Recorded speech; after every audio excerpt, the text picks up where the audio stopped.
आज आप सभी के सामने इंडिया के one of the biggest scam को लेकर आया हूं। आज मैं कोई मोटिवेशन स्ट्रैटेजी देने नहीं आया हूं। आज मैं आपको बताने आया हूं कि इंडियन एजुकेशन सिस्टम के अंदर एक ऐसा स्कैम जिससे कि 25 लाख से ज्यादा बच्चों की जिंदगी इंपैक्ट हुई है। एक ऐसा स्कैम जिससे कि उनके पेरेंट्स की जिंदगी इंपैक्ट हुई है। ये स्कैम है नीट एग्जाम का। स्कैम के बारे में बताऊंगा, रीजन क्या है और हमें क्या करना चाहिए इसके बारे में बताऊंगा। बट पहले ही बोल देता हूं यार, मैं एक टीचर हूं और मेरा एक कर्तव्य बनता है कि जहां पर स्टूडेंट के साथ अनजस्टिस हो, स्टूडेंट्स को प्रॉब्लम हो, तो मैं उनके साथ खड़ा रहूं और आज भी मैं खड़ा रहूंगा। इमेजिन करो तुम एक एग्जाम देते हो, उस एग्जाम में तुम बहुत मेहनत करते हो, अपना बेस्ट लगाते हो, मार्क्स भी बहुत अच्छे लेकर आते हो, बट उसके बाद क्या होता है, वो जो एग्जाम कंडक्ट करा रही है एक एजेंसी, उसकी कुछ गलतियों के कारण तुम्हारी रैंक बहुत बेकार आती है। तुम्हारे मार्क्स बहुत अच्छे आते हैं बट तुम्हारी जो रैंक है वो बहुत बेकार आती है। इमेजिन करो कैसा लग रहा है। ऐसा लग रहा है ना कि यार मेरी तो गलती थी नहीं, मैंने तो हार्डवर्क करा, मैंने तो मेहनत करी और मेरी सारी मेहनत खराब हो गई। यही सेम चीज हुई है उन 25 लाख स्टूडेंट्स के साथ जिन्होंने इस साल नीट का एग्जाम दिया था, नीट 2024। स्कैम बताऊंगा और कैसे ये स्कैम किया गया है, इसकी पूरी डिटेल दूंगा। पहले समझा देता हूं, बस एक चीज हाथ जोड़ के बोल रहा हूं यार, अपने पेरेंट्स को ये वीडियो भेजो, अपने व्हाट्सएप ग्रुप में इस वीडियो को भेजो, उन्हें बताओ कि एक स्टूडेंट के साथ क्या क्या हो रहा है और कोई सुन नहीं रहा है, और अपनी आवाज उठाओ। देखो हुआ क्या है, अभी एग्जाम हुआ नीट 2024 का, बच्चों ने पेपर दिया। पेपर जो था वो मॉडरेट लेवल का था, जैसा हर साल होता आता है वैसा ही पेपर था। पर जब रिजल्ट आया अभी से कुछ समय पहले तो सब शॉक हो गए। क्यों? रीजन देता हूं।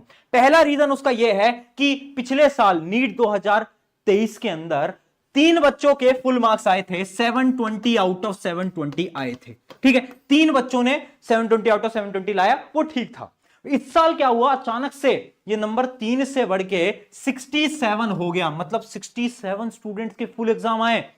इमेजिन करो एक इतना टफ एग्जाम, उसमें 67 स्टूडेंट्स फुल मार्क्स लेकर आ रहे हैं। क्या ये पॉसिबल है? आज तक तो ऐसा देखने को नहीं मिला और ये चीज जस्टिफाइड भी नहीं है। बट फिर भी मैं एक बार मान लेता हूं कि बच्चों ने बहुत मेहनत करी और इस बार 720 आउट ऑफ 720 लेकर आ गए 67 स्टूडेंट्स। क्या पेपर बहुत हार्ड था? नहीं।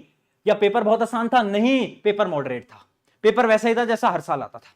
पर ठीक है, मैंने मान लिया इस बार बच्चों ने बहुत मेहनत करी, वो 67 बच्चे फुल मार्क्स लेकर आए। अगला पॉइंट देखते हैं। अगला पॉइंट आता है कि वो जो 67 स्टूडेंट्स है ना, उनमें से 8 स्टूडेंट सेम सेंटर के थे। हरियाणा का एक सेंटर जिसमें से कि 8 स्टूडेंट दे रहे हैं। अब आप इमेजिन करो कितनी प्रोबेबिलिटी है कि एक ही सेंटर से जिसके अंदर 100 बच्चे बैठे हैं, उसमें से 8 बच्चे फुल मार्क्स लेकर आए। क्या ये पॉसिबल है? आज तक तो ऐसा नहीं देखने को मिला। आज तक तो ऐसा कभी नहीं देखने मिला, किसी एग्जाम में नहीं देखने को मिला। क्या ये चीज पॉसिबल है? बड़ा शॉकिंग लग रहा है ना, ये पॉसिबल कैसे? चलो फिर भी मैंने मान लिया कि ठीक है, उस सेंटर में सारे टॉपर आ गए थे और 720 out of 720 8 student same centre के निकल के आ गए। मैंने मान लेता हूं, हम सब मान लेते हैं। बट उसके बाद अगला सवाल, ये सारे सवाल जब एनटीए से पूछे गए, जो कि एक टेस्ट एजेंसी है, तो उसने एक जवाब दिया। उसने एक अपना सर्कुलर रिलीज करा। वो सर्कुलर मैं आपको दिखाता हूं। ये एनटीए का एक सर्कुलर है जो कि उसने रिलीज करा। इस सर्कुलर में उसने साफ साफ लिखा है कि इस साल ग्रेस मार्किंग की गई है। क्या बोल रहा हूं मैं? Grace marking. अब एनटी ने यहां पर एक्सप्लेन करा कि हुआ क्या था। कुछ सेंटर्स के अंदर जो एग्जाम था वो लेट स्टार्ट हुआ था। किसी के अंदर 10 मिनट, किसी के अंदर 15 मिनट, किसी के अंदर 20 मिनट, कुछ इश्यूज के चलते हुए तो उन स्टूडेंट्स को एक्स्ट्रा टाइम नहीं मिल पाया, जिसकी वजह से एनटीए ने उन सभी स्टूडेंट्स को एक्स्ट्रा मार्क्स दिए हैं, ग्रेस मार्क दिए गए हैं। और अगर आप ध्यान से देखो तो इसमें लास्ट में लिखा है सच candidate were compensated with grace mark. अब यहां पर कुछ नहीं लिखा कि ग्रेस मार्क कितने मिले हैं, कैसे मिले हैं, किस किस को मिले हैं, कितने सेंटर हैं, क्या पॉलिसी है, कुछ नहीं बताया, बस लिख दिया। अपने जस्टिफिकेशन दे दिया कि भैया हमने ना ग्रेस मार्क दे दिया। क्यों दे दिए? क्योंकि हमें लगा कि उनको टाइम कम मिला था। अरे भाई टाइम ज्यादा दे देते, 15 मिनट ज्यादा दे देते, वो नहीं देना। हमें क्या करना है? हमें ग्रेस मार्क दे देने हैं। ये अपनी गलतियां छुपाने के लिए ऐसे नोटिस छापे जाते हैं। समझ पा रहे हो? अपनी गलतियां छुपाने के लिए नोटिस छापे जाते हैं। अब मैं बताता हूं कि इनजस्टिस कहां हुआ है, गलती कहां हुई है और स्कैम क्या चल रहा है, वो आप ध्यान से सुनना।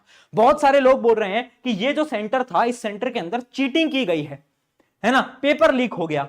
बट पेपर लीक हुआ ना हुआ वो एक डिफरेंट चीज है, और पेपर लीक की चांसेस भी बहुत कम होती हैं अगर मैं आपको प्रैक्टिकली बताऊं तो, है ना।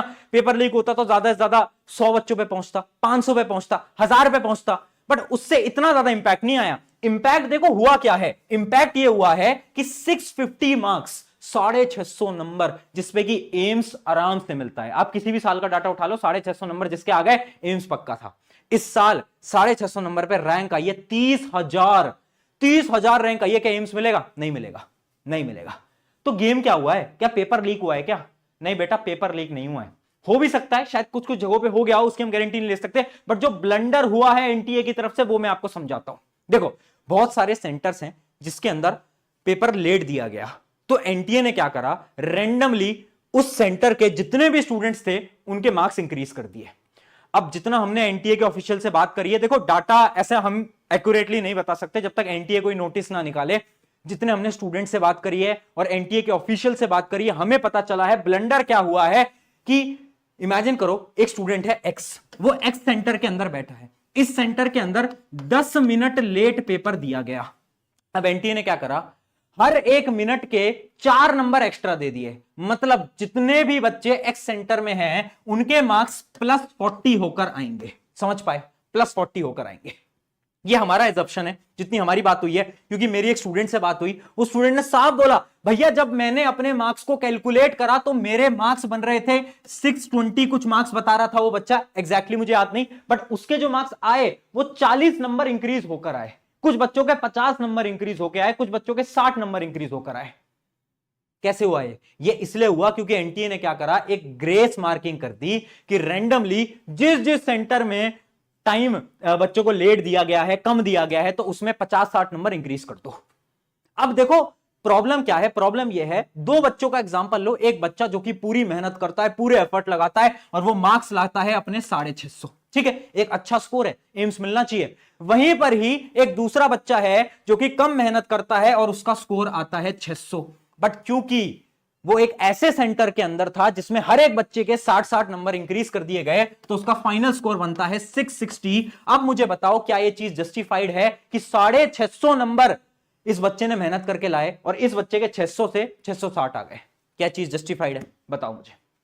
कुछ कुछ सेंटर्स के अंदर तो यह भी सुनने में आ रहा है कि 80 से 100 नंबर तक इंक्रीज करें हैं, 80 से 100। सोच सकते हो कि अगर किसी के 620 आए तो डायरेक्टली 720 बन गए। इस वजह से इतने फुल मार्कर स्कोर आपको इस साल दिख रहे हैं। समझ पाए ये ब्लंडर कहां हुआ है? ये ब्लंडर हुआ है ग्रेस मार्किंग में। अब एनटीए इस चीज को छुपा रहा है, ये भी नहीं कि सामने से आकर मान ले कि हाँ यार हमसे गलती हो गई, वापस से नीट एग्जाम करा लेते हैं उन सेंटर्स के अंदर, बट वो नहीं करवा रहा। वो क्या कर रहा है, नहीं हमसे तो कुछ हुआ ही नहीं है, हमने तो कुछ गलती करी नहीं है, गलतियां छुपा रहे हैं। ये ब्लंडर है यार, ये ब्लंडर है। और दुख तब होता है जब ऐसे स्टूडेंट्स मैसेज करते हैं कि भैया डिप्रेशन है, भैया एंजाइटी है। भैया पेरेंट्स को क्या बताएं? पेरेंट्स को ये थोड़ी ना बोलेंगे कि भैया मार्क्स तो बहुत अच्छा है बट रैंक बहुत बेकार आई है। एक बच्चा 650 नंबर लाकर खुश था, अपने गांव में जाकर बता दिया था उसने कि मैं तो ना डॉक्टर बनने वाला हूं, बट जब रैंक आई तो उसे पता चला यार एम्स तो मिल ही नहीं पाएगा, 650 नंबर पे एम्स नहीं मिल पा रहा। एक बच्चे के 700 कुछ आए हैं, वो सोच रहा था अब तो जो अपना एम्स दिल्ली है वो पक्का हो गया, बट यहां पर तो 720 वालों को एम्स दिल्ली नहीं मिल रहा है, उसे कहां से मिल जाएगा? वो सपने ना तोड़ दिए गए हैं बच्चों के। पेरेंट्स नहीं समझ पा रहे हैं यार ये बात, पेरेंट्स नहीं समझ पा रहे हैं। पेरेंट्स को तो रैंक दिख रही है, वो देख रहे हैं अच्छा तेरे ना 50,000 रैंक आई है, 50 के रैंक आई है, तूने मेहनत कम करी होगी, बट उसने मेहनत कम नहीं करी यार, उसने मेहनत पूरी लगाई है, उसने जी जान पूरा लगाया, बट कहीं ना कहीं गलती रही है एनटीए की। इसलिए बोल रहा हूं, अगर आप एक पेरेंट हो, मैं एक टीचर हूं, पिछले 5 साल से एजुकेशन इंडस्ट्री के अंदर हूं, अगर नीट एग्जाम में 25 लाख बच्चे देते हैं तो उन 25 लाख में से मिनिमम 20 लाख बच्चे हमारी स्ट्रैटेजी वीडियो, मोटिवेशनल वीडियो देखकर एग्जाम देने जाते हैं। उनको मैं समझता हूं, उनको मैं जानता हूं, सब स्टूडेंट्स से मेरा बहुत प्यार है और उन्हीं के बीआफ में मैं आपसे बोल रहा हूं कि आपके बच्चे की गलती नहीं है इस बार, उसने मेहनत लगाई है। गलती यहां पर एनटीए की तरफ से हुई है, बच्चे की गलती नहीं है। थोड़ा सा सपोर्ट अपने बच्चे पे भी रखिए। मुझे पता है आपने बहुत पैसे लगाए हैं उसकी कोचिंग के पीछे, अब ये सब देख के बहुत दुख होता है। अब as a parent, as a student आप क्या कर सकते हो? आपके पास कोई और ऑप्शन नहीं है, बस आप को आवाज उठानी पड़ेगी, आपको आवाज उठानी पड़ेगी। नीट 2024 में जो हुआ वो शायद अगले साल 25 में भी हो, 26 में भी हो, 27 में भी हो। अगर आप एक छोटी क्लास के स्टूडेंट हो, इसको देख रहे हो, तो मैं आपको भी बोलता हूं आवाज उठाओ, क्योंकि कल को ये आपके साथ भी हो सकता है। एक ऐसा एग्जाम जिसपे कि लाखों बच्चों की जिंदगी डिपेंड करती है, अगर उस एग्जाम को ऐसे कंडक्ट कराया जाएगा तो इस एग्जाम को देने की कोई जरूरत नहीं है। मत दो इस एग्जाम को, मत दो इस एग्जाम को। अगर अभी तुम 8-9 क्लास के अंदर हो, नीट एग्जाम मत देना, जिंदगी खराब कर देगा एग्जाम तुम्हारी। क्यों बोल रहा हूं मैं? अपने सीनियर से पूछना, वो बताएंगे तुम्हें अपना दर्द। एक एग्जाम जिसके पीछे 25 लाख बच्चे बैठ रहे हैं, एनटीए कंडक्ट करा रहा है, कंडक्ट बिल्कुल घटिया तरीके से कराया जा रहा है, किसी को समझ नहीं आ पा रहा है रैंक कैसे निकल रही है। क्या आप इस एग्जाम में, आपको इस एग्जाम को देना चाहिए? खुद से पूछो। बहुत सारे करियर ऑप्शन है, और जितने बच्चों का इस बार नीट था वो ड्रॉपर थे और उनकी रैंक अच्छी नहीं आ पाई है, मुझे नहीं पता रीनीट होगा नहीं होगा, मुझे बिल्कुल नहीं पता। बट मैं आपसे बस इतना बोलूंगा, जिंदगी में बहुत कुछ है आगे करने को, हार मत मानो। बहुत कुछ है आगे करने को, बहुत मेहनत आगे लगानी है और कुछ बड़ा करके दिखाना है यार। ये गलती तुम्हारी नहीं थी, तुम्हें बिल्कुल भी दुखी होने की जरूरत नहीं है, 1% भी गलती तुम्हारी नहीं थी यहां पर। ये गलती उन लोगों थी जिनसे ये गलती हुई है, गलती तुम्हारी नहीं है। तुम बस अपना बेस्ट लगाओ जिंदगी में, कुछ आगे बढ़ो। और एक काम करना, इस वीडियो को अपने फ्रेंड्स, अपने पेरेंट्स तक प्लीज भेजना, ताकि वो भी इस प्रॉब्लम को समझ पाए। शुक्रिया एवरीवन।